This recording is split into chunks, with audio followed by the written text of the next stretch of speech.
I want to start today with a list. It's a very short list, just 3 words. Okay. But I have a feeling that as soon as I say them, you and pretty much everyone listening are going to have an immediate knee-jerk mental image for each one.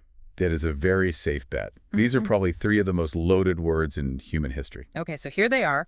Word number 1, faith. Right. Word number 2, prayer. Mm-hmm. And word number 3, charity.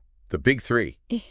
The holy trinity of religious vocabulary, if you will. Exactly. And if I'm being honest, and if I ask the average person on the street, the definitions for these are pretty settled. Oh, completely. Faith is believing in something you can't see or prove. Maybe it's angels. Maybe it's just a feeling in your gut. A leap in the dark. A leap in the dark, exactly. Prayer is a ritual, right? It's quiet time, it's meditation, or it's, kneeling in a church or a mosque. It's a personal, internal act. And charity, that's the easiest one. That's giving $5 to the guy in the corner or writing a check to a nonprofit at the end of the year. Those are the standard dictionary definitions we have all lived with for centuries. They are comfortable. They are personal. They fit neatly into the box we label religion. But, and this is a massive but, according to the absolute mountain of documents you've dropped on my desk today, those definitions are not just slightly off. Not even close. They are, according to this specific source material, completely backwards. Backwards is the right word. We are looking at a 180-degree flip today. We are doing a deep dive into the work of Ghulam Ahmad Parwez. Specifically, we are looking at his lectures and exegesis on the opening verses of Surah Al-Baqarah, the 2nd chapter of the Quran. That's right. And I have to say, reading through this, I kept checking the cover to make sure I was reading a religious text. I had the same reaction the first time. Because this reads like a political manifesto. It reads like a constitution for a state. It reads like an economic treatise. That is the core tension we are going to explore. Parwez argues that these words, faith, prayer, charity, were never meant to be private mystical rituals. Not at all. He argues they are technical terms for a specific type of social and economic order. He looks at this through a linguistic lens, tracing the roots of the Arabic words, and a systemic lens. It's the systemic part that really threw me. He's basically saying that when we turn these words into religion, into just rituals and dogmas, we broke them. We strip them of their actual function. Exactly. The premise of this deep dive is to explore the argument that the Quran, in this context, wasn't offering a religion in the modern sense. Something you do on Sundays or Fridays. Right, a compartment of your life. It was offering a deen. And deen translates to? What? Way of life? That's the common one. Usually, yes.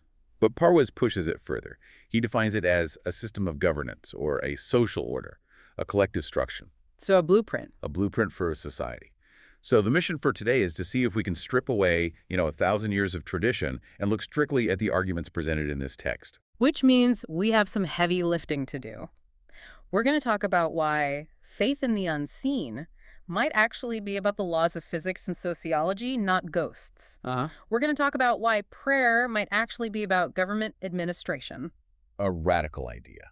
And this is the one that really got me, why charity isn't about generosity, but about the fundamental architecture of an economy. Before we jump in, I have to set a ground rule for you and for you listening. Okay. To understand Parwez's argument, you really have to suspend what you think you know about these words. You have to come in with an empty cup. Exactly. Yeah. If you hold on to the idea that prayer equals ritual, none of this will make sense. We have to enter the world of etymology. We are going to look at the root words. I'm ready to have my vocabulary completely dismantled. Yeah. So let's start with the first one, faith. The Arabic word is Iman. Right, Iman. Now, in the modern world, especially in the West, we have this classic setup, faith versus reason. The great conflict. Science versus religion. The idea is that faith is what you have when you don't have facts. It's a leap into the dark. If you have proof, you don't need faith. That is the secular distinction. But Parwez seems to take significant issue with that framing. Significant is an understatement. He seems to hate it. He thinks it's a poison pill. He does. In the source material, he argues that the Quranic definition of Iman is diametrically opposed to blind belief. So the complete opposite. The complete opposite. In fact, he goes so far as to suggest that if you accept something without reasoning, without evidence, or without your intellect being fully satisfied, that is not Iman. So what is it then? Just following orders? That is just blind conformity or tradition or, peer pressure. It's not conviction. So if it's not blind belief, what is it? How does he define it? He defines Iman as conviction, full stop. It is the state where the heart and the mind are fully satisfied by an argument or a truth. Satisfied. I like that word. It implies a process. It is the result of processing information, not ignoring it. Wait, so he's saying faith is the result of thinking, Right. not the alternative to it. Precisely.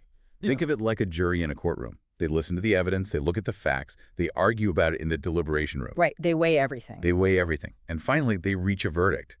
That verdict, that guilty or not guilty, is a conviction. They are convinced. That is Iman. That is Iman. It is not shutting your eyes to reality. It is opening them to a truth that your reason is validated. That sounds incredibly scientific. It sounds like the scientific method. You observe, you test, you conclude. The very empirical approach. But then we hit the brick wall. The text talks about faith in the unseen. The Arabic is Al-Ghayb. Yes, Al-Ghayb. And this is where the skeptical part of my brain turns on, because usually when religious texts talk about the unseen, they mean the spooky stuff. Supernatural. Right. Spirits, angels, the afterlife, things that are, by definition, physically invisible and maybe magical. So how does Parwez reconcile reason with the unseen? This is where he brings in his primary analogy. And it's brilliant because it's so grounded. It's not a mystic in a cave. It's a farmer. The farmer. I read this section 3 times because it seemed almost too simple at first, but walk us through it. It is simple, but it's profound. Imagine a farmer standing in a field. He has a seed in his hand, a wheat seed. Okay. That seed is shahada. It is seen. It's a tangible, physical object. He can weigh it. He can bite it. He can analyze it under a microscope. It is a fact. Okay, so he has the fact, the seed. Right.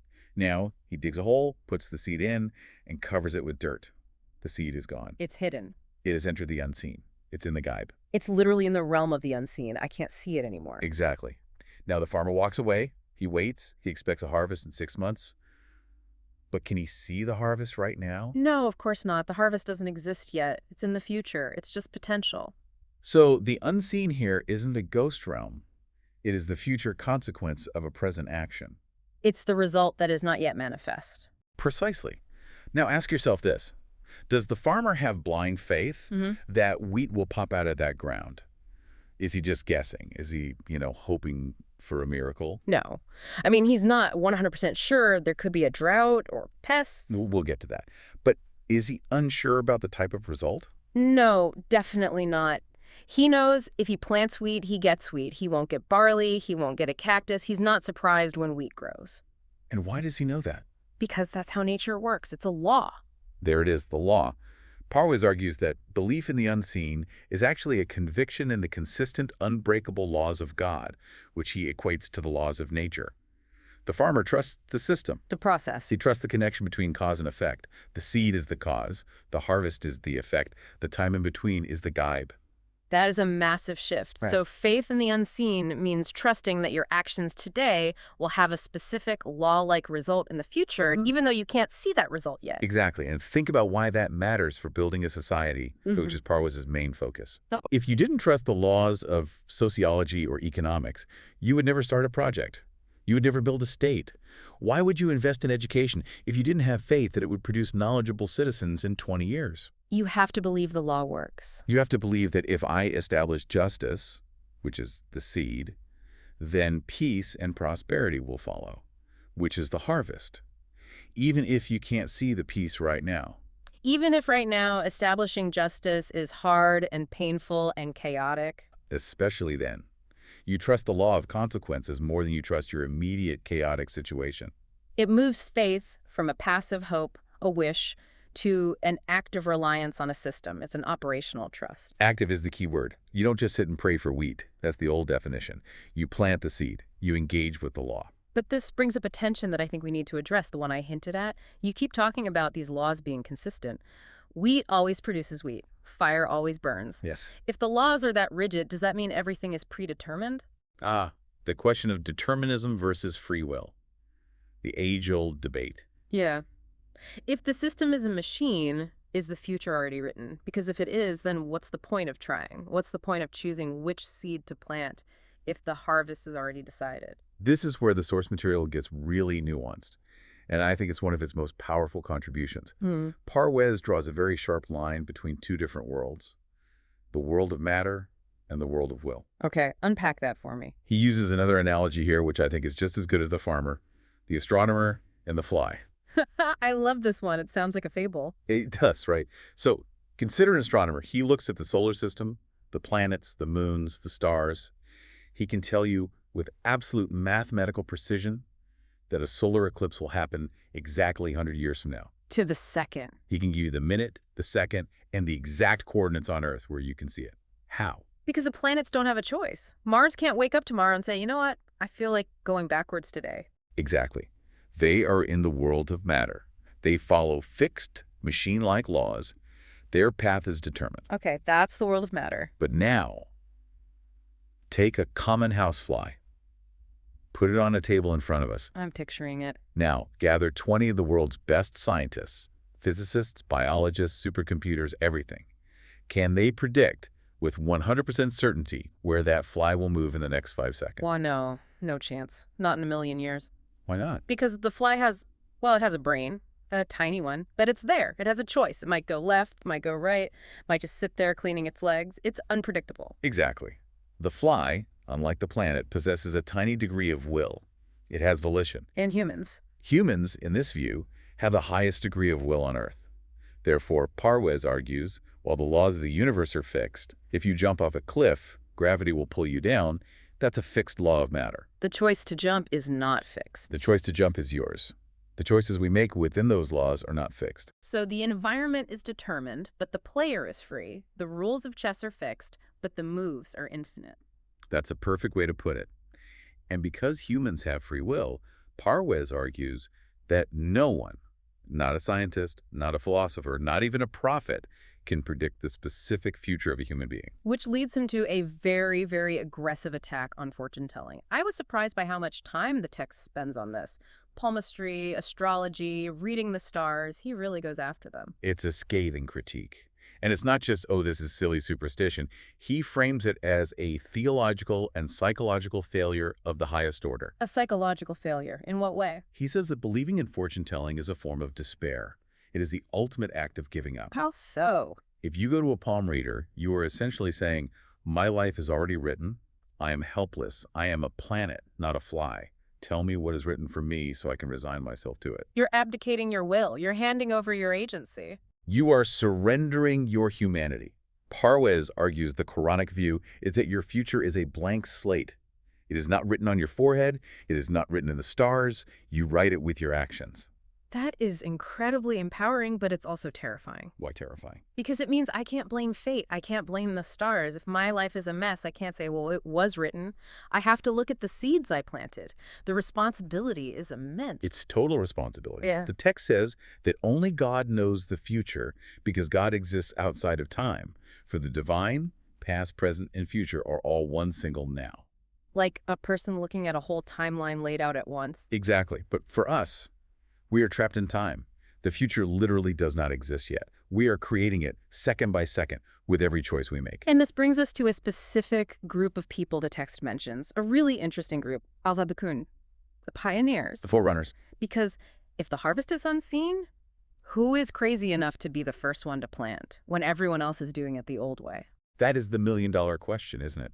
It's easy to follow a system that is already working and producing results.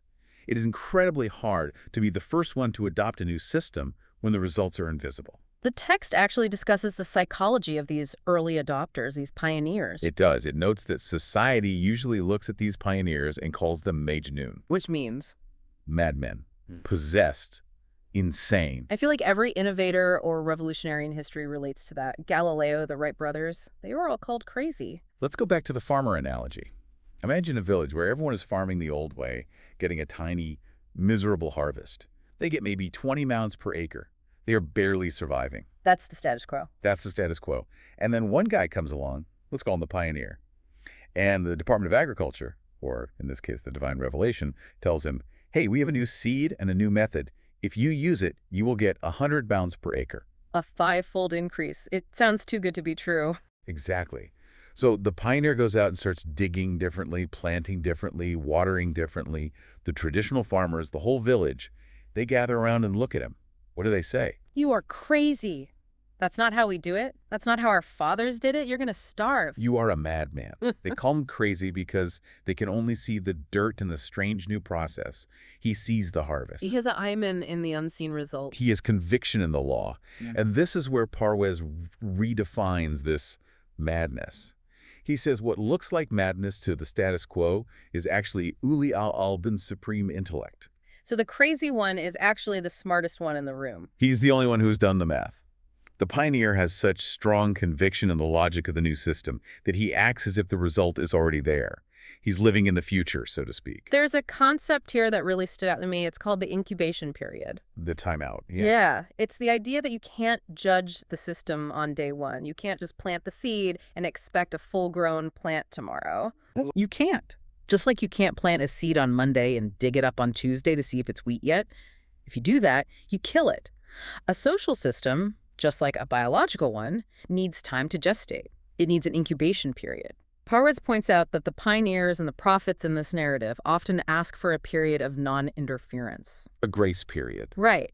They basically say to the existing powers, the establishment, leave us alone, let us run our experiment. Don't attack us, don't sabotage us, just give us a timeout, let us work. Judge us by the harvest. That is the plea. Give us 10 years and then look at the results. And the text argues that once the results become seen, what it calls shahada, when the society actually becomes safe, prosperous, and just, Then what happens? then the rest of the world rushes to join. They see the 100-pound harvest and they say, I want that. They enter the system, the Deen, in troops. Everyone loves a winner. It's easy to jump on the bandwagon once it's already moving. Exactly. But the text gives the highest status, the greatest credit, to those who believed when it was just an idea, when it was still in the Ghayb, the ones who pushed the bandwagon to get it started. Okay, so we've redefined faith as reasoned conviction in natural law. We have a framework for understanding how to act, even when results aren't visible. Now we need to move to the second big word. A big one. And honestly, this is the one that broke my brain a little bit. Salah. Salat, prayer.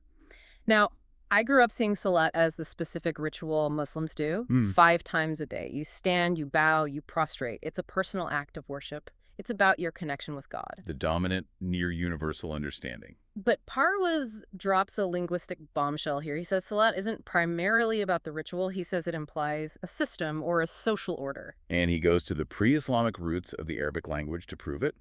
This is my favorite part of his argument because it's so visual, it's so concrete. It's a horse race, right? It is the horse race.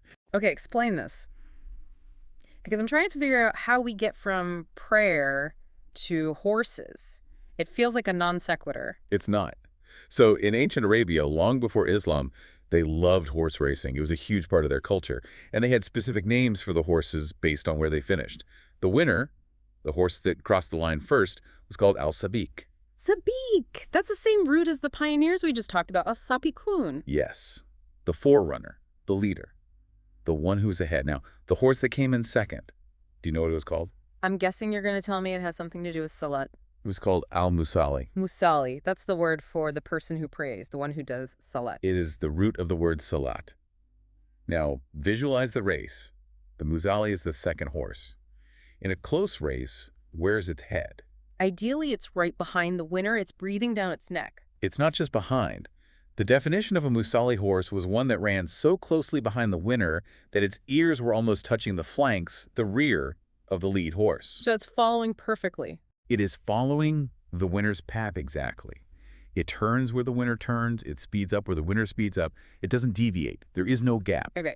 So if we apply this metaphor to religion, who is the winner? Who is the Sabiq? The divine law, the revelation, the principles laid out in the Quran. And the Mudali, the one doing salat, is the society that is following that law. Following it exactly, Okay. closely, without deviation. Yeah. So Parwez argues that doing salat doesn't mean bending your knees in a room. It means structuring your society to follow the divine law so closely that there is no gap between the principle and the practice. Wow. It's about adherence to a system. That completely changes the meaning of the phrase you see all over the Quran, Iqamat as-salat. It's usually translated as establishing prayer. Yes, and the word ikamat means to set something upright, to make it stand on its own, to establish it. You can't establish a horse race in your closet. You can't. Parwez argues you cannot truly establish the system of Salat individually. It requires a collective. It requires a state. He explicitly connects this to statehood, to government. He does. He says you need Tamkin Phil Ard power in the land. You need a government. Because think about it. If Salat means following the divine laws of justice, equity, and care for the poor, can you fully implement those things as an individual? No. I can be a just person, but I can't run a judiciary. I can be generous, but I can't create a national welfare system. Exactly. You can't stop a criminal or feed an entire nation without a system. So in this view, Salat is the mechanism of a government that implements divine values in the society. So then what is the ritual? The bowing and prostrating, is that just unimportant? No, not unimportant, but it's not the main thing. It's a reminder. He uses a military analogy for the ritual. Right, the drill. Yes. This is crucial because people ask, well, why do we still bow and pray then if it's about the state?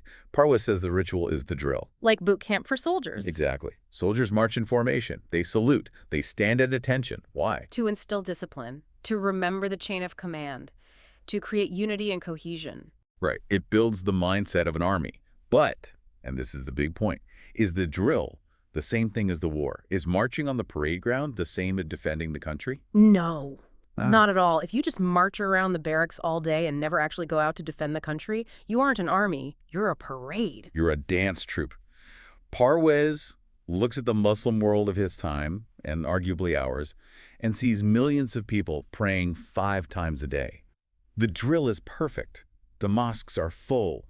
The lines are straight. The performance is flawless. Flawless. But he asks, is the war being fought? Is poverty ended? Is justice established? Is corruption gone? And the answer is obviously no. In many places, it's the exact opposite. Then he concludes, Salat is not being established. We are doing the drill, but we have abandoned the system. The parade is happening, but the war for justice is being lost. He points to a specific verse in the Quran that says, surely Salat stops indecency and evil. For him, that's not a suggestion. It's a logical proof. It's a syllogism, a scientific formula. Break it down. Premise 1. God says Salat stops evil. This is the hypothesis. Premise 2. We are performing the ritual prayer. This is the experiment, observation. Evil is not stopped.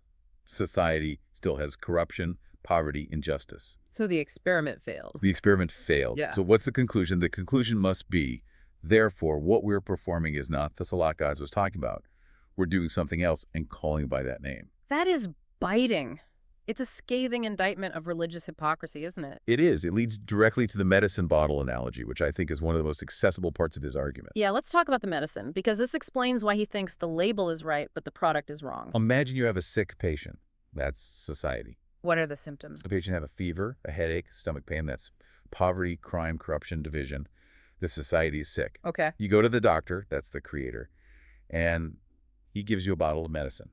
The label says Islam or Salat, and on the side it says cures fever, relieves pain. It promises to cure social ills. And the patient society drinks the medicine. Right. But you drink it, and nothing happens. You're still sick, the fever's still there, the corruption is still rampant. Now, you have 2 options. Option A, the doctor is a liar. The medicine was fake from the beginning. Which, if you're a believer, you can't accept. That's a non-starter. It's a non-starter, so what's option B? The label is correct. The doctor is telling the truth.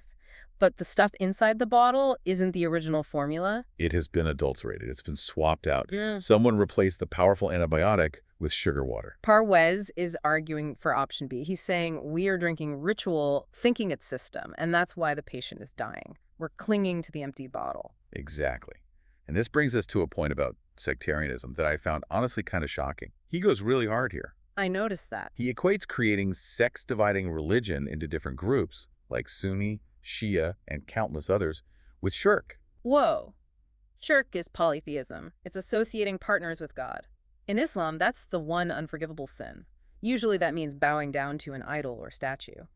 How does he get from different denominations to polytheism? Through logic again. If Salat is a system of government meant to unify people under one singular law, what happens if you break into factions? You break the system, you have competing laws. He uses a traffic analogy. I think this makes it click perfectly. Think of the law of the road. In a country, everyone drives on one side. Let's say, keep left. Okay. One simple rule for everywhere. That law unifies every single driver. It prevents chaos. It creates order and safety. It doesn't matter if you drive a Ferrari or a beat-up truck, you follow the same rule. That is Salah, a unifying social order. But now imagine a sect. Right. Imagine a group of drivers decides, we are the sect of the right side. Our interpretation is that we should drive on the right. And another says, we are the sect of the middle. We follow our leader who says the middle path is best. Total chaos. And they all try to use the same road at the same time. What happens? It's a crash. It's chaos. It's death and destruction. It's the complete opposite of what the law was designed to do. Parwez argues that the moment you create a sect, you are setting up a rival authority to the central law. You are saying, God's law is one, but my interpretation, my leader, my group, is a secondary source of law. You're associating a partner with the original lawgiver. You are committing shirk against the system. Therefore, it is the destruction of the Deen. So in his ideal version, in this state of Salat, there is a central authority. It's not a free-for-all. Yes, he is very clear on this. There must be a central authority, a state that determines the application of the Quran's principles through shura, which is consultation. So people have a say. People have a say in how to apply the law. Once a decision is made, it becomes the law of the land. Everyone follows it for the sake of unity. You can't have a private religious law that contradicts the public order. It moves religion from personal identity, like I identify as this, to citizenship. Your primary identity is as a citizen under a unified system. That is the perfect way to put it. It demands a shift from personal piety to civic responsibility. And nothing, absolute nothing, is more civic than economics. We can't talk about government without talking about money. We cannot. And Parwez states his most radical redefinitions for this. The third word. Word number 3, zakat, or what we call charity. Or, as he prefers, Infaq, which means, roughly, the flow. First off, he redefines the concept of risk. Usually people translate this as daily bread or provision from God. Right. God provides our risk. Parwez broadens it significantly. He says risk is everything needed for the development of the self, the human personality. So not just a loaf of bread. Not just food, no. It also includes education, security, healthcare, dignity, opportunity to grow, everything you need to fulfill your potential. And he puts the responsibility for providing this squarely on the state. 100%. He argues that the state acts on God's behalf. God promises to provide for every living creature. But God doesn't drop bread from the sky. It's not magic. It's not magic. How does he provide? Through the mechanism of the state and the society he has designed. If a citizen is starving or can't get an education, the state is failing its godly duty. So it's not about rich people feeling generous and giving a handout. No, this is crucial. In the traditional view, charity is a favor the rich do for the poor. Here, take this crumb and pray for me. It puts the giver in a superior position. It's an act of benevolence. Parwez says, absolutely not. Zakat is the right hawk of the needy. It is their money. It just happens to be in your pocket for a moment. You are not giving them a gift. You are returning what is rightfully theirs. That flips the power dynamic completely. If the poor person has a right to claim it. They do. And this brings us to the rat. We've had the farmer, we've had the horse, now we have the rodent. The desert field rat. This is where the word nifaq, which means hypocrisy, and infaq, which means spending, come from. They share a root, nafaq. Yeah, a tunnel. Which refers to the rat's tunnel, its burrow. Describe the tunnel. What's its key feature? Well, the text says the rat builds a tunnel with 2 holes, one to enter and one to escape. It always has an exit strategy. It creates a flow, a passage. Parwez argues that infaq spending in the Quranic economic system means keeping both ends of the tunnel open. Wealth enters. And it immediately exits to where it is needed. It circulates through society like blood in the body. It can't be allowed to pool and clot. And the opposite of infaq, the sin in this economic system. Blocking the exit, the rat hole of hoarding. Parwez critiques the human tendency to hoard money more than almost anything else. He says when you close the exit, when you accumulate wealth just for the sake of having it, you stop the flow of life. You create a blockage, a clot. He calls it a rat race of accumulation, the obsession with more. He cites Surah at Takathur, rivalry and multiplication distracts you until you visit the graves. It's the obsession with more zeros in the bank account, more houses, more cars. It's a disease. It's a spiritual disease with catastrophic social consequences. And it leads to his very intense definition of hell in this context. It really stuck with me because, again, it wasn't about the afterlife. He moves hell into the present tense. It is not a future destination. It is a current social condition. He defines hell explicitly as a society where the poor are ignored, where people are obsessed with hoarding, and where the tunnel is blocked. So if you live in a city where there are billionaires building penthouses and private bunkers, and 10 blocks away there are people sleeping in tents and starving. Parwez would say, Yeah. you are in hell.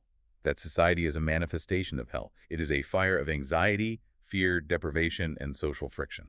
That hits hard. It reframes the entire prosperity gospel idea. Usually we think, I'm rich, so God must love me. Parwez seems to say, you're rich. Okay, that's a blockage. How fast can you move that resource to someone who needs it? Wealth isn't a possession. It's a logistics challenge. You are a conduit, not a container. The system is designed for flow, not accumulation. There is that story about the Prophet Muhammad that he uses. Yes. It's a powerful anecdote Parwez uses to prove this wasn't just theory. It is said that the prophet never kept money overnight.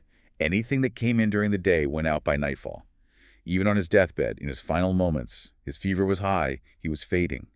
And he suddenly remembered he had 7 dinars in his house. 7 gold coins. Not a huge fortune, but something. He ordered them to be distributed immediately.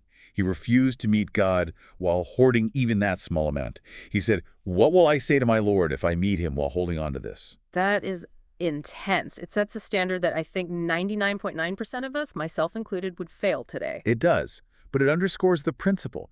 The system of Salah and the economy of Infaq are 2 sides of the same coin. They are about keeping the resources moving to where they are needed to develop human potential. So let's try to synthesize this. This is a lot. We have redefined faith as reason. We have redefined prayer as a government system. We have redefined charity as an open, flowing economy. A radical rethinking from top to bottom. The obvious question is, how do we fix it? If we are drinking the fake medicine from the adulterated bottle, how do we get the real stuff? Parwez talks about parallelism. Yes, the alignment of the inner and the outer. This is his solution to the problem of hypocrisy, or nifaq, which comes from that same rat hole word. Explain that. What does he mean by parallelism? He argues that in a true salat, the physical movements, the standing, the bowing, the prostration, are reflex actions of an inner psychological state. They're not the cause, but the effect. Think of it like a smile. Okay. When you see a friend you love, you smile. You don't think, okay, facial muscles contract now. Yeah. The inner joy creates the outer smile automatically. They are in parallel. It's an involuntary, genuine reaction. Exactly. Or when a soldier salutes a high-ranking officer, the salute is the outer symbol of an inner discipline and respect for the hierarchy of the system.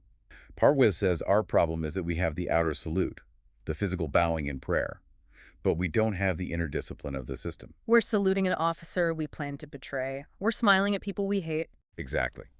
We bow to God in the mosque, acknowledging his sovereignty, but then we go out and cheat on our taxes, we ignore the poor, and we bow to political tyrants, or the tyranny of the market. There is no parallelism. The outer action is a lie. So the goal isn't just to pray better or concentrate harder during the ritual itself. No, that's fixing the smile instead of fixing the relationship. The goal is to build a society where the economic flow, infaq, and the social order, salat, match the divine law so perfectly that the physical ritual becomes a true reflection of reality. So the gesture becomes honest. The gesture becomes an honest, natural consequence. You bow because you've already submitted to the law of justice in your business dealings. You prostrate because you have already lowered your ego to help the poor.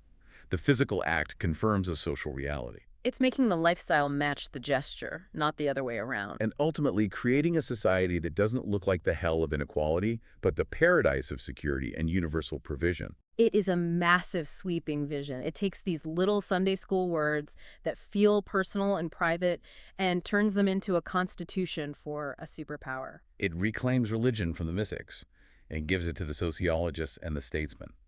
It argues that God didn't send books just to be chanted beautifully in a mosque. He sent them to solve human problems. Poverty, war, exploitation, despair. All of it.